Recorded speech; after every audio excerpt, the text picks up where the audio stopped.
let's talk about something that a lot of us are feeling right now. It's this sense that no matter how hard you work, true financial success just seems more out of reach than ever. If that sounds familiar, then you're definitely going to want to stick around for this. So let me just ask you straight up. Does it ever feel like the goalposts for being successful have been moved so far down the field that you can't even see them anymore? Like you're playing a game, but the rules were written for a totally different generation. Well, if you found yourself nodding along just now, you are in very, very good company. A recent survey from Empower found that a staggering 69% of millennials feel like getting to financial success is going to be really, really difficult. And that's not just a gut feeling, That's a huge number of people feeling the exact same way. And this all leads us to what you could call the success paradox. It's this giant gap, right, between the dream of what financial success is supposed to look like and the tough, day-to-day reality of actually trying to get there. So what even is that traditional finish line we're all supposedly running towards? Well, according to that same survey, the average American says a successful salary is about $270,000 a year, with a net worth of $5.3 million. Wow. And get this, Gen Z is aiming even higher, targeting a net worth over $9 million. I mean, those are some seriously intimidating numbers. And this is where it gets really interesting. When you ask people, about 60% say their own generation has it the hardest financially. But there's a specific story with millennials. While only 24% of everyone thinks millennials have it the worst, a massive 69% of millennials themselves are feeling that pessimism.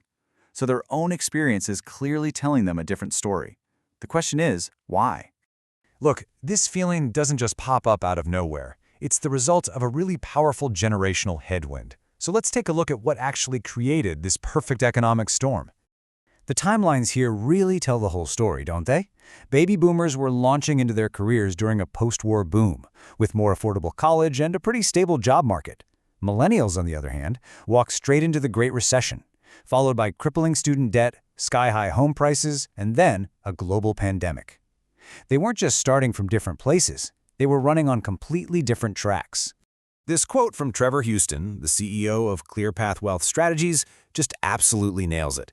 He calls it a financial double whammy that stole a lot of momentum and stability. And that's not just an excuse, right? That's an economic diagnosis for an entire generation's reality. But just when the whole story seems like doom and gloom, we get this fascinating twist. Despite everything we just talked about, that same study found that 70% of millennials are actually still hopeful. They believe they will achieve financial success somehow. So, how can both of these things be true at the same time? This is where things start to get really powerful. It's all about redefining the finish line completely.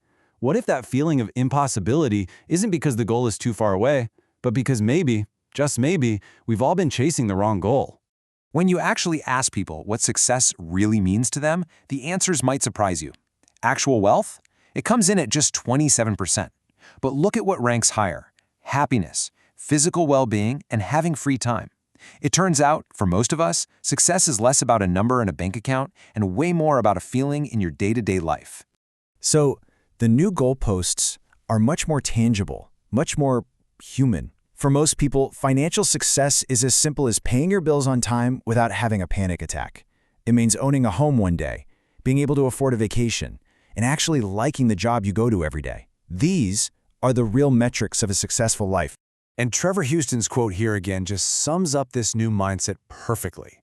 It's not about the millions, it's about having options. The freedom to make a different choice, to take a chance, to feel secure. That is the new definition of wealth. It's really just about peace of mind. Okay, so if that's the new goal, how do we actually start moving toward it? That brings us to our final section, building up your financial toolkit with some real, practical steps you can take. Let's kick things off with a super powerful mindset shift from financial advisor Anthony Rosado. It's called the reverse budget. The idea is simple, but it's a game changer. Don't just save whatever's left over after you spend. No. Instead, decide your savings goal first, even if it's small, and move that money aside immediately. Basically, you pay your future self first, and the rest, that's what you have to work with. Now, with that reverse budget mindset in place, you can start building some serious momentum with these 4 core steps. Okay, step 1, just track where your money is actually going. Step 2, build up an emergency fund. That is your foundation for stability.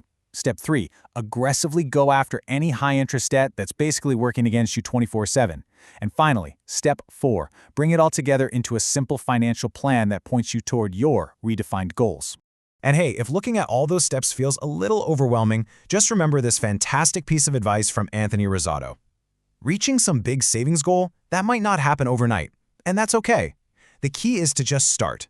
Start small, be consistent, and build from there. Progress is progress, no matter how small.